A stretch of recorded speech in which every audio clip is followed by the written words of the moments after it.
अभी हम परमेश्वर के गीत की किताब से गीत गा रहे थे प्रभु के लिए, और हमारे गीत के जो बोल थे, प्रभु का कर धन्यवाद ऐ मेरे मन, प्रभु का कर धन्यवाद। प्रभु की भलाइयों को याद करते हुए, उसके उपकारों को याद करते हुए, कैसे उसने हमें ढूंढा, कहां से वो हमें ढूंढ कर आया, हम कहां भटके हुए थे, हम कहां खोए हुए थे, हम कैसे बैरी के, शत्रु के गुलामी में पड़े हुए थे। मृत्यु हमारा गडरिया था वास्तव में, सचमुच में, और शैतान भरमाकर गुमराह कर कर हमें विनाश की ओर लेकर जा रहा था। अगर सचमुच में अगर हम इन बातों को मन में रखते हुए, परमेश्वर की भलाइयों को याद करते हुए अगर हम परमेश्वर के साथ चलें, तो हमारा मन ऑटोमेटिकली धन्यवादित मन हो जाएगा, उसके उपकारों को कभी नहीं भूलेंगे। और वचन भी कहता है, भजन संहिता लिखने वाला भजनकार कहता है, हे मेरे मन यहोवा को धन्य कहे, और जो कुछ तुझ में है उसके पवित्र नाम को धन्य कहे, क्योंकि वही तो है जो तेरे सब अपराधों को क्षमा करता है और तेरे सारे रोगों को क्या करता है, चंगा करता है। दाम चुकाया उसने हमारा। तो इस करके हम परमेश्वर के पवित्र वचन के सामने जब आते हैं, हम पिछली बार देख रहे थे कि तुम में कोई ऐसा बुरा और अविश्वासी मन ना हो जाए जो तुम्हें जीवते परमेश्वर से दूर हटा ले जाए। मन एक ऐसी चीज है जो हमारे जीवन का स्रोत है, इसलिए वचन में लिखा है, सबसे बढ़कर अपने मन की क्या कर, रक्षा कर, रखवाली कर, चौकसी कर। शैतान भी मन पर ही हमला करता है, शैतान भी मन में ही विचार डालता है, शैतान भी मन से ही वचन को चुराता है, क्योंकि मन इंसान के जीवन का स्रोत है और ये हमारा मन कहीं भी लग सकता है अगर हम इसकी चौकसी नहीं करेंगे। हर अच्छी वस्तु जो देखने में अच्छी लगती है उस पर हमारा मन लग सकता है, संसार में लग सकता है, किसी व्यक्ति पर लग सकता है, कहीं भी लग सकता है। वचन कहता है कि मन सब वस्तुओं से अधिक धोखा देने वाला है, इसमें एक असाध्य रोग लगा है और इसका भेद कौन पा सकता है। ये तो उनकी दशा है जो पापी व्यक्ति है, उसको नए मन की जरूरत है, प्रभु नया मन देता है, लेकिन उसके साथ साथ हमारा पुराना मन भी रहता है। हमारा एक पुराना मनुष्यत्व है, एक हमारा नया मनुष्यत्व है। तो इस करके परमेश्वर नया भी करता है, इसलिए लिखा है, तुम्हारे मन के नए हो जाने से तुम्हारा चाल चलन भी क्या होता जाए, बदलता जाए। तो हम पिछली बार वही जो बात देख रहे थे कि तुम में कोई ऐसा बुरा मन ना हो, अविश्वासी मन ना हो, जो तुम्हें परमेश्वर से, वचन से, संगति से दूर हटा ले जाए। आज आपको मालूम है कितनों का मन ही उनको परमेश्वर से दूर लेकर चला गया। मन के चलाए, मन की रखवाली नहीं करी, मन में हर आने वाले विचार, मन में उठने वाली हर कल्पना वचन के अनुसार नहीं होती। इसलिए पौलुस अपनी पत्री में कहता है, हर एक उस कल्पना को, हर ऊंचे विचार को हम क्या करते हैं, खंडन करते हैं और मसीह का आज्ञाकारी बनाकर क्या करते हैं, मतलब अंदर एक लड़ाई चलती है, मन की रक्षा करना, मन की रखवाली कर, उसकी चौकसी करना। शैतान मन में से वचन चुराने आएगा, शैतान मन में कुछ गलत बातें डालने के लिए आएगा, गलत बीज बोने के लिए आएगा। इसलिए मन में ही झाड़ियां होती हैं, मन ही कठोर हो जाता है, पाप हमारे मन को कठोर करता है। इसलिए हम देख रहे थे कि कोई पाप के छल में आकर किसी का मन क्या ना हो जाए, कठोर ना हो जाए। तो पाप अगर जीवन में आया है, जैसे पानी अगर फ्रिज में रखेंगे, अगर ज्यादा देर उसमें फ्रीजर में पानी लगा रहेगा तो वो कठोर हो जाता है, पत्थर के समान हो जाता है, बर्फ जम जाती है। पानी था लेकिन क्या हो गया, उसमें लगा रहा और वो क्या हो गया, कठोर हो गया। ऐसे ही हमारे मन में अगर कोई अशुद्धता आती है, अनिवार्य है, ये होता है, क्योंकि अब जब समाज में चलते फिरते हैं, संसार में, शरीर में जब रहते फिरते हैं, दिन भर के द्वारा, बातों के द्वारा, सोच विचारों, चाल चलन में कहीं ना कहीं हमारे मन में अशुद्धता आती है। इसलिए हर दिन जैसे हम अपने घर को साफ करते हैं, जैसे हम अपने शरीर को साफ करते हैं, ऐसे ही हमने अपने मन को भी क्या करना होगा, साफ करना होगा। इसको कठोर नहीं होने देना। अगर गलती करी है, पाप आया है, तो उसी समय हमने क्या करना है, अपनी गलती को मानकर शुद्ध होना है। इसलिए इब्रानियों की पत्री में हमने उसी में पढ़ा था, लिखा है, इसलिए सच्चे मन और पूरे विश्वास के साथ और हृदय पर छिड़काव लेकर हम परमेश्वर के निकट आए। जब मन शुद्ध हो जाता है, यीशु के लहू से शुद्ध होना है, वचन के द्वारा शुद्ध होना है, अपनी गलती को मानकर शुद्ध होना है। इस करके हर दिन हमने परमेश्वर के पास आना है, परमेश्वर के साथ चलना है। तो ये हमारे जीवन में एक बहुत बड़ी चुनौती है हर एक के सामने। शैतान परीक्षाएं लाता है, संसार हमारे सामने परीक्षाएं लाता है, हमारा मन हमें बहुत बार क्या करता है, गलत वस्तुओं की ओर। इसलिए परमेश्वर का दास क्या कहता है, पौलुस उसी इब्रानियों की पत्री में हमने पढ़ा था, आखिर में 10 अध्याय और उसका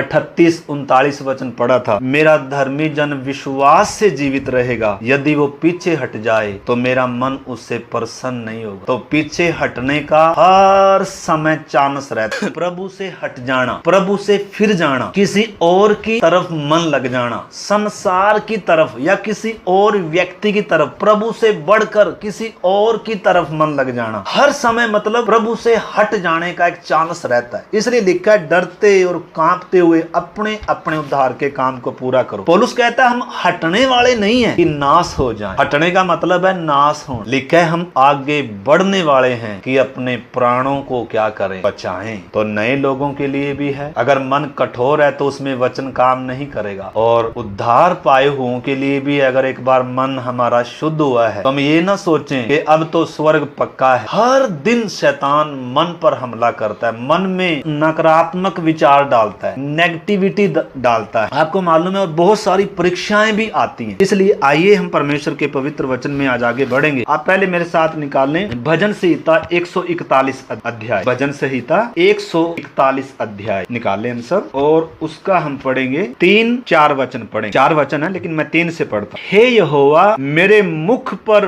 पहरा बिठा, मेरे होठों के द्वार की रखवाली कर, मेरा मन किसी बुरी बात की ओर फिरने ना दे, मैं अनर्थकारी पुरुषों के संग दुष्ट कामों में न लगूं, और मैं उनके स्वादिष्ट भोजन वस्तुओं में से कुछ न खाऊं।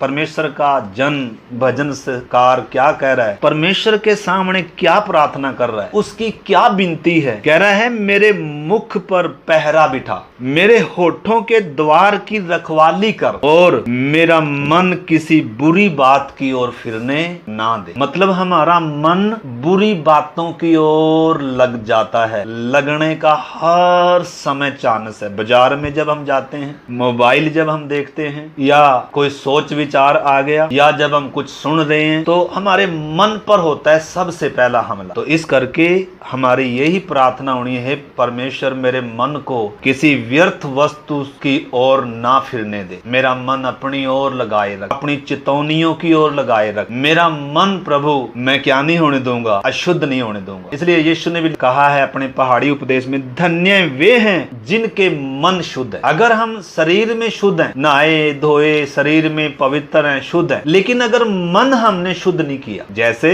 हर दिन मैंने पहले भी बताया, शरीर में से अशुद्धता निकलती है, गंदगी निकलती है। इसलिए हर दिन हम अपने शरीर को शुद्ध करते हैं, पानी से धोते हैं, मुंह धोते हैं, अपने उन अशुद्ध अंगों को हर दिन धोते हैं। कोई ऐसा दिन नहीं है जिस दिन हम शरीर को शुद्ध नहीं करते, साफ नहीं करते, हर दिन करते हैं, हर दिन मैला होता है। और हमारा घर भी जो हर दिन मैला होता है, डस्ट, हर दिन झाड़ू लगाते हैं, पोछा लगाते हैं, झाड़ पोछ करते हैं, हर दिन सफाई करते हैं, और अच्छा भी लगता है। अगर एक दिन छोड़ दिया तो कैसा लगेगा, अगर 2 दिन छोड़ दिया, 3 दिन छोड़ दिया, 4 दिन छोड़ दिया, तो उसमें गंदगी क्या होती जाएगी, उसमें गंदगी जमा होती जाएगी। फिर उधर मकड़ी भी आ जाएगी, फिर उधर छिपकली या कुछ न कुछ और भी, क्योंकि सफाई नहीं हो रही। तो जहां सफाई नहीं है, जहां गंदगी है, गंदगी में हर समय गंदगी है, उधर मीठा लगा हुआ है, उधर तरह तरह की चीजें, मक्खियां पैदा होंगी, मच्छर आ जाएंगे, कीड़े मकोड़े आ जाएंगे। क्यों? क्योंकि सफाई नहीं है। तो सफाई अति जरूरी है। और हमारे मन को शुद्ध करने के लिए परमेश्वर का पवित्र वचन हमें हर दिन सुनना, पढ़ना और उसको मनन करना बहुत जरूरी है। और उसके अलावा यीशु मसीह के लहू से हर दिन शुद्ध होना बहुत जरूरी है। और उसके अलावा अपनी गलतियों को, जब वचन हमें हमारी गलतियां दिखाता है, अपनी गलतियों को मानते हुए पवित्र आत्मा के द्वारा भी हमने क्या होना है, हर दिन शुद्ध होना है। क्योंकि हमारे जीवन में बहुत सारी ऐसी बातें हैं जो हमें क्या करती हैं, अशुद्ध करती हैं। इसलिए प्रभु ने कहा, मनुष्य जो शरीर में खाता है वह तो श्वास के द्वारा बाहर निकल जाता है, उससे वास्तव में इंसान अशुद्ध नहीं होता आत्मिक तौर पर, वो तो पानी के द्वारा शुद्धिकरण हो जाता है। लेकिन जो इंसान के मन में से निकलता है, मन में से क्या निकलता है, बुरे बुरे विचार निकलते हैं। मन में से क्या निकलती है, अशुद्ध बातें निकलती हैं, व्यभिचार, क्रोध, मूर्खता, ऐसी ऐसी बातें कहां से आती हैं? ये हमारे पेट में नहीं है, ये हमारे शरीर में नहीं है। शरीर तो एक मिट्टी का पुतला है, शरीर में तो हम रहते हैं, लेकिन वास्तव में हमारा मन प्राण के अंदर है। मन, बुद्धि, भावनाएं, इच्छा शक्ति हमारे प्राण के अंग हैं, और ये हमारे प्राण को भी और हमारी आत्मा को भी क्या करते हैं? अशुद्ध करते हैं। इसलिए अति जरूरी है हर दिन अपने मन की रखवाली करना। इधर दाऊद की वही प्रार्थना है, कह रहा है मेरा मन किसी बुरी बात की ओर फिरने ना दे, और मैं अनर्थकारी पुरुषों के संग दुष्ट कामों में न लगूं, और मैं उनके स्वादिष्ट भोजन में से कुछ न खाऊं। दानियल की किताब 1 अध्याय और 8 वचन आप निकालेंगे। दानियल नबी की किताब 1 अध्याय और उसका 8 वचन। देखो, दानियल परमेश्वर का एक जन है, उसके सामने भी परीक्षा आई। परीक्षा हर एक के सामने आती है, हम सब परीक्षाओं के दौर से गुजर रहे हैं। संसार में परीक्षाएं आती हैं, शैतान हमारे जीवन में बहुत बार परीक्षाएं लाता है। आज तो सबसे बढ़कर हमारे हाथ में मोबाइल है, हम इसके द्वारा भी क्या हो सकते हैं? अशुद्ध हो सकते हैं। अगर आंखों पर कंट्रोल नहीं है, अगर मन पर कंट्रोल नहीं है, अगर हम इस अपने मन की चौकसी नहीं करते हैं, हर जो कुछ चीज देखने में आती है उस पर मन नहीं लगाना, हर जो चीज देखने में अच्छी है उसको देखना नहीं है। इस करके इधर हम देखते हैं उसका 1 अध्याय और 8 वचन जब हम पढ़ते हैं, परंतु दानियल ने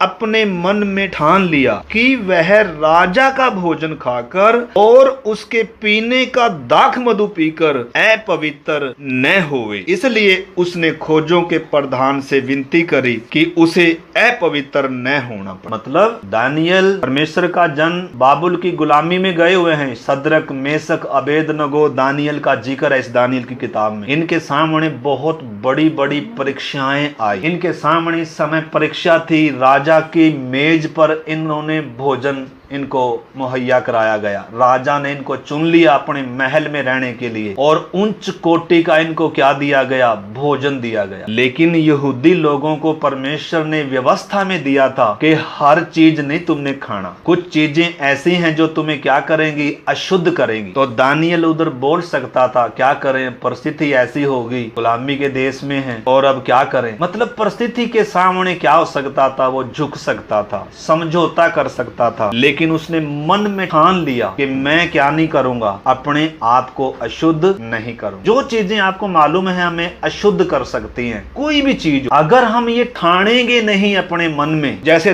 दानियल ने ठान लिया कि मैं राजा के भोजन में से, उसी प्रकार शैतान भोजन परोसता है, शैतान विचार परोसता है हमारे लिए। अगर हम उसके विचारों को लेंगे, जैसे हवा ने उसके विचारों को ले लिया, उसकी सलाह को ले लिया, और क्या हो गई? परमेश्वर से मन और उसका अविश्वासी मन परमेश्वर से दूर हटा ले गए। शैतान की बातों पर मन लगाया, उसको रक्षा करनी थी अपने मन की, अपने विश्वास की, लेकिन वो क्या हो गई? गिर गई। आज हम में से बहुत सारे लोग, क्योंकि परमेश्वर का पवित्र वचन कहता है, परमेश्वर का दास पौलुस कलीसिया को पत्र लिखते समय कहता है, जैसे सांप ने बड़ी चतुराई से हवा को भरमाया, बहकाया, धोखा दिया, गुमराह किया, वैसे ही तुम्हारे मन भी, मन कह रहा है, मन कहीं क्या ना किए जाएं, भ्रष्ट ना कर दिए जाए। मैं डरता हूं। पौलुस का एक ही डर था। पौलुस ये नहीं डर रहा है तुम्हारे पास खाने के लिए नहीं है, पीने के लिए नहीं है, कैसे गुजारा, वो डर नहीं है। वो तो परमेश्वर सब जरूरतों को पूरा करने वाला है, परमेश्वर सारे रोगों को भी चंगा करने वाला है, परमेश्वर हर तकलीफ से बचाने वाला है, बैरी के हाथों से छुड़ाने वाला है, उसकी चिंता नहीं है। परमेश्वर अपने लोगों को सुरक्षा देता है, लेकिन डर किस बात का है? शैतान चोर की नाई आता है कई बार, सांप की नाई आता है कई बार, धूर्त बनकर आता है कई बार, सलाह लेकर आता है कई बार, विचार लेकर आता है कई बार। अगर हम क्या नहीं है, सचेत नहीं, जागृत नहीं है, तो हमारा मन ही हमें क्या हो जाएगा? धोखा दे जाएगा, शैतान के विचारों को ग्रहण कर लेगा। दानियल ने ठान लिया कि मैं राजा की मेज का भोजन खाकर अपने आप को अशुद्ध नहीं करूं। और इधर जब इसने ठान लिया, परमेश्वर हस्तक्षेप कर रहा है। साग पात खाया इन्होंने। आपको मालूम है आज चारों तरफ शैतान का माड़ है, हर जगह। इसलिए हम हर विश्वासी होने के नाते हमें विश्वास में, अलगदाई में, वचन में बने रहना बहुत जरूरी। हर चीज पर, हर वस्तु पर उसकी छाप लगी हुई है, उसका नाम है, क्योंकि वो संसार का ईश्वर बनकर क्या कर रहा है, गुमराह कर रहा है, लोगों को गुमराह कर रहा है। इस करके मेरे प्यारे भाई बहनों, परमेश्वर का पवित्र वचन हमें चौकसी करने के लिए कहता है, अपने मन की चौकसी करना। हमारा मन धोखा ना दे जाए, हमारा मन किसी और पर ना लग जाए, मेरा मन प्रभु के वचनों पर लगा रहे, मेरा ध्यान, मेरी आंखें, वचन कहता है यीशु की ओर ताकते रहे। तुम्हारा मन स्वर्गीय बातों पर लगा रहे, तुम्हारा मन आत्मिक बातों पर लगा रहे। हाँ, शरीर की बातें भी रहती हैं, खाना पीना, हम ये नहीं, प्रभु का वचन ये नहीं कहता कि खाना ना खाओ, लेकिन वचन क्या कहता है, मनुष्य अब खाने से, रोटी से जिंदा नहीं रहेगा, उससे हमारा शरीर जिंदा रहता है, लेकिन लिखा है मनुष्य अब परमेश्वर के वचन से क्या रहेगा, जिंदा रहेगा। तो इस करके इधर अगर और भी हम दानियल की किताब में आगे पढ़े, सदरक मेसक अबेदनगो थे, उनके सामने नबूकदनेस्सर राजा ने बहुत बड़ी सोने की एक मूरत खड़ी कराई और इतनी बड़ी परीक्षा आ गई, अगर इसको झुककर दंडवत नहीं करेंगे, इसकी उपासना नहीं करेंगे, तो इनको धधकते हुए आग के भट्ठे में डाला जाएगा। अगर हमारे सामने आज ऐसी कोई परीक्षा आ जाए तो हमारा क्या होगा बताओ। प्रभु सहने से बाहर कोई परीक्षा में नहीं डालता है, पहले छोटी छोटी परीक्षाएं आती हैं। छोटी छोटी परीक्षाएं जब हम पास करते हैं, जैसे पहली क्लास पास करी, दूसरी क्लास पास करी, तीसरी क्लास पास करी, तब चौथी क्लास आती है, तब पांचवी आती है, तब 10वीं आती है, तब बीए आती है, और उसी के अनुसार क्या भी होती है, पढ़ाई होती है, शिक्षा आती है। तो हमें सिद्धता तक बढ़ना है, और हमारी लड़ाई आखिरी श्वास तक शैतान चारों तरफ घूमता है, और हमारा मन आखिरी श्वास तक दूसरी जगह लगने का इसका क्या रहता है, खतरा रहता है, भटक जाने का खतरा रहता है। इजरायलियों के बारे में लिखा है वे तो भटकने वाले मन के थे। कई बार लिखा है मन के हारे हार है और मन के जीते जीत। मन में ही कई बार हार हो जाती। उदाहरण के तौर पर जैसे सुबह उठने की बात है या कोई काम करने की बात है, कुछ भी है, अगर हमारा मन में हमने पहले ठान लिया कि मैं इतने बजे उठूंगा या आज मैं इतनी परमेश्वर के चरणों में बैठकर इतना समय प्रार्थना करूं, अगर हम अपने मन में ठान लें मैं संसार की बातों पर मन नहीं लगाऊं, प्रभु मेरी मदद कर, मुझे अनुग्रह दे, मुझे कृपा दे, पवित्र आत्मा मेरी सहायता, तो प्रभु हमारी सहायता करता है। इधर दानियल की सहायता करे। सदरक मेसक अबेदनगो ने जब ठान लिया, हे राजा, हमारा परमेश्वर जिसकी हम उपासना करते हैं ना, वो तेरे आग के भट्टे से भी और तेरे हाथ से भी हमें छुड़ाने की ताकत रखता है, परंतु अगर नहीं भी छुड़ाता है ना, हे नबूकदनेस्सर राजा, जान ले कि हम न तो तेरी खड़ी कराई मूर्त के सामने क्या करेंगे, दंडवत करेंगे, और न तेरी क्या करेंगे, उपासना करेंगे। मतलब जान देने के लिए तैयार है। ये है विश्वास। दो बातें हम देख रहे हैं, पूरा मन और अविश्वास हमें परमेश्वर से दूर हटा ले जाए। आपको मालूम है, जब विश्वास की बात आती है, बहुत बार जैसे कोई काम हो या जैसे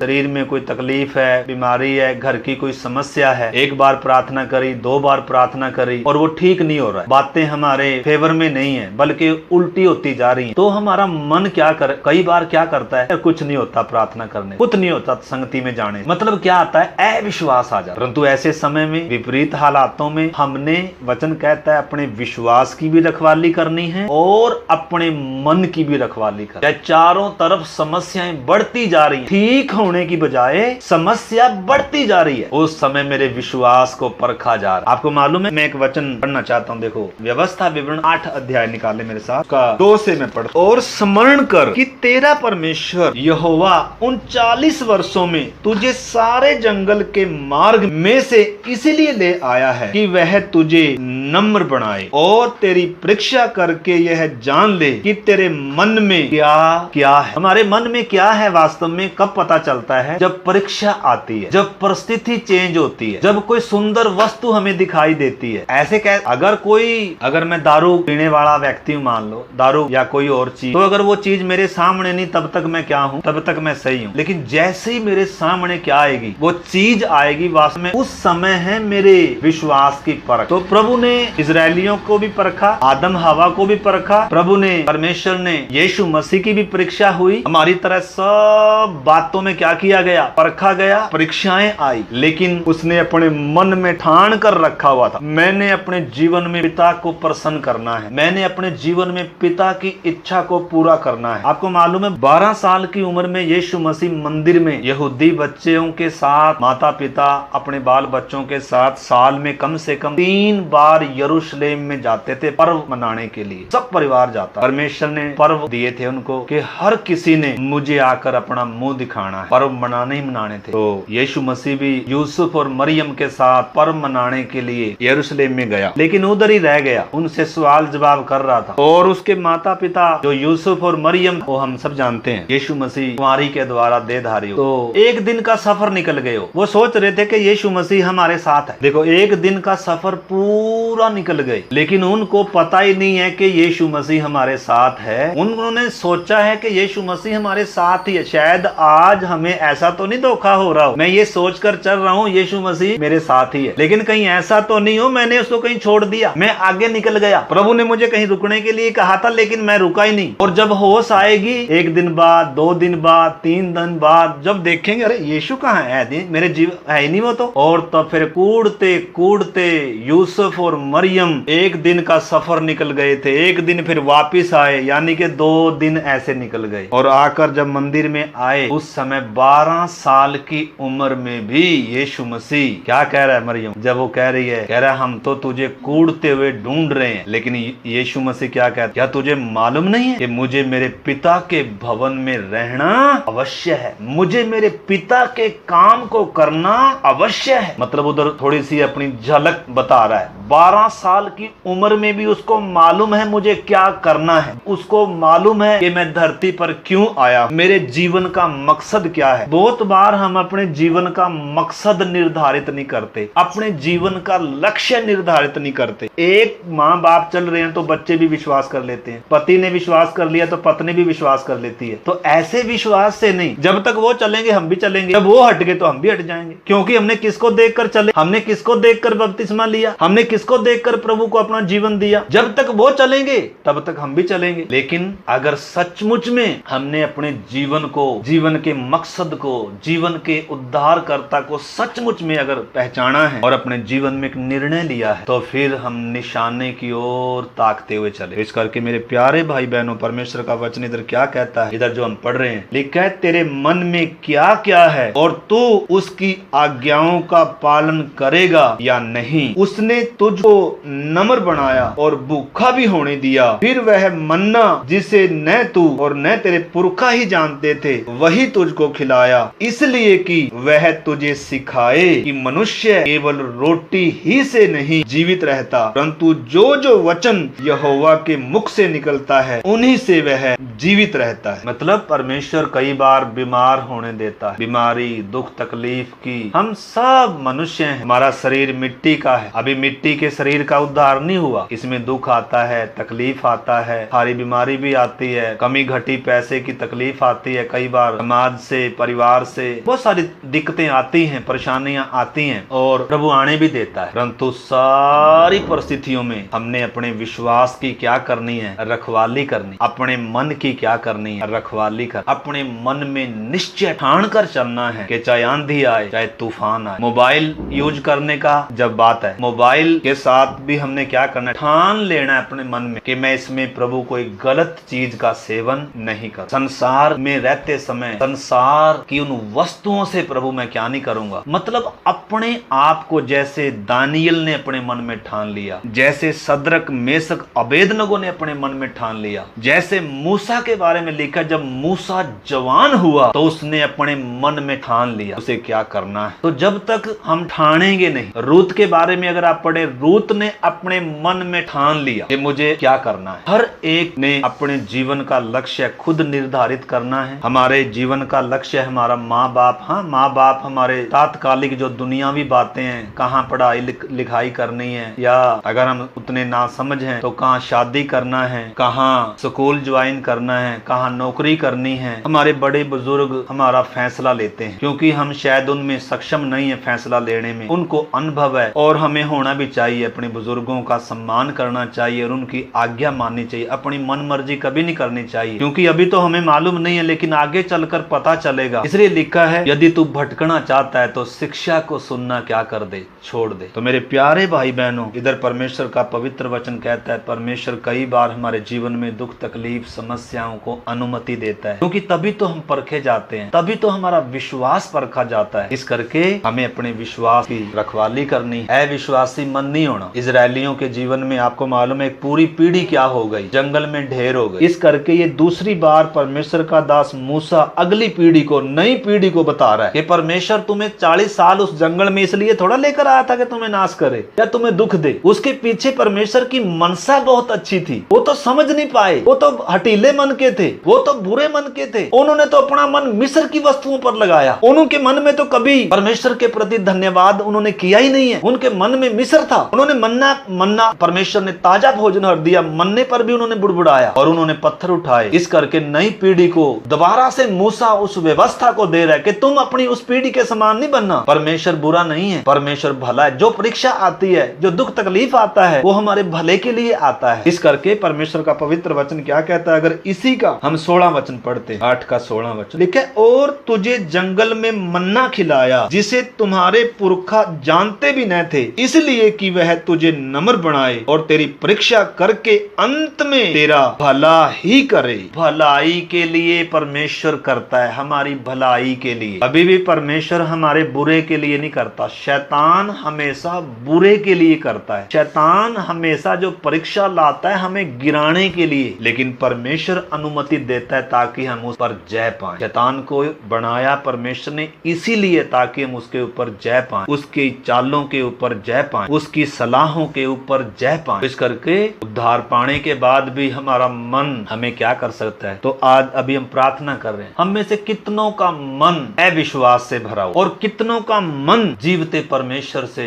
उसकी उपस्थिति से हट गया। आज भी मौका है। कहीं ऐसा तो नहीं हो मैं संगति में तो जुड़ रहा हूं लेकिन मेरा मन संगति में नहीं। ऐसा भी संभव है। आज हम प्रार्थना में बैठे होते हैं लेकिन हमारा मन उसमें नहीं होता। आज हम वचन पढ़ते होते हैं लेकिन हमारा मन उसमें नहीं होता। आज हम प्रार्थना कर रहे होते हैं लेकिन हमारा मन कहीं और चलता रहता है, कहीं और भटकता रहता है। प्रार्थना में मन नहीं लगता, वचन में मन नहीं लगता, भटकने वाला मन है। यहूदियों के बारे में लिखा है वो भटकने वाले मन के थे, बुरा मन, अविश्वासी मन। उन्होंने कभी परमेश्वर पर विश्वास ही नहीं किया कि परमेश्वर मेरी भलाई के लिए ये सब कर रहा है मेरे जीवन में, परमेश्वर मुझे नम्र बना रहा है, परमेश्वर मुझे सिखा रहा है, परमेश्वर मेरा चंगा करने वाला परमेश्वर है, परमेश्वर सब बातें मेरी भलाई में बदल देगा। उनके अंदर ये विश्वास नहीं, इसलिए वो नाश हो गए। इस करके मेरे प्यारे भाई बहनों, बहुत सारी बातें हैं, बहुत सारे वचन हैं। एक वचन और आखिरी पढ़कर और फिर हम प्रार्थना में जाएं। जब मन की बात आती है, रोमियो की पत्री और उसका पहले मत्ती 9 अध्याय है और उसका 21, इधर एक स्त्री का जिक्र है। 9 अध्याय और उसका हम पढ़ते हैं 20 और 21 वर्ष। और देखो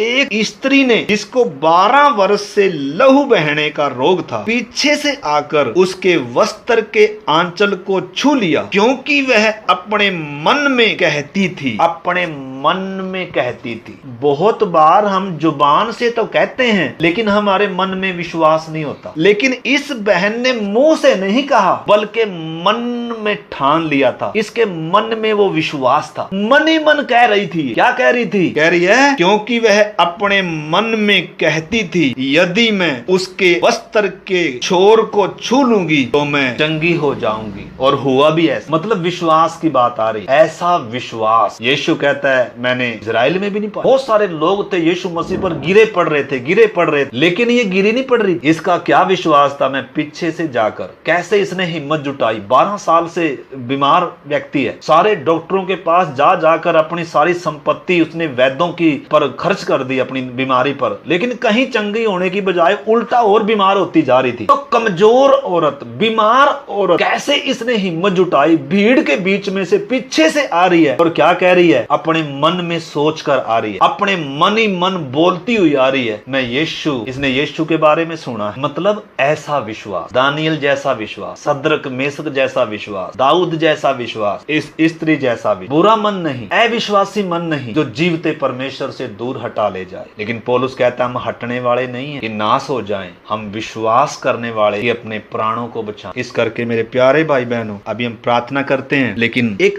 आयत में पढ़कर रोमियो की पत्री 1 अध्याय का 28 वचन पढ़ेंगे और फिर हम प्रार्थना। जब उन्होंने परमेश्वर को पहचानना ना चाहा तो परमेश्वर ने भी उन्हें उनके निकम्मे मन पर छोड़ दी। आपको मालूम है, जो परमेश्वर को जानना नहीं चाहते, जो परमेश्वर को पहचानना नहीं चाहते, जो परमेश्वर से मेल रखना नहीं चाहते हैं, जो परमेश्वर से अपने संबंध को जोड़ना नहीं चाहते हैं, सच्चाई मालूम होने के बाद, सत्य जानने के बाद भी परमेश्वर से मेल मिलाप करने का जो पहला स्थान है, प्राथमिकता एक व्यक्ति की सबसे पहली जरूरत एक व्यक्ति का उद्धार है। एक व्यक्ति को पापों की माफी और परमेश्वर से मेल मिलाप है। दुनिया की शरीर की जो भी बातें हैं वो धरती तक सीमित है, वो शरीर तक सीमित है, लेकिन उद्धार हमारे अनंत काल तक सीमित, अनंत काल तक। तो इस करके जब परमेश्वर ने हमें सत्य वचन दिया, मन को कठोर भी कर सकते हैं। इधर परमेश्वर का वचन कहता है, जब उन्होंने परमेश्वर को पहचानना ना चाहा, परमेश्वर को जानना ना चाहा, तो परमेश्वर भी क्या करता है, एक व्यक्ति को उसके मन की दशा पर छोड़ देता है। लिखा है परमेश्वर ने उन्हें उनके निकम्मे मन पर क्या कर दिया, छोड़ दिया। कब छोड़ दिया? जब उन्होंने परमेश्वर के योग्य धन्यवाद नहीं किया, जब परमेश्वर के योग्य बड़ाई नहीं करी। और इधर जब आप 1 अध्याय का और जब आप 21 वचन पढ़ेंगे, उसमें लिखा है, इस कारण कि परमेश्वर को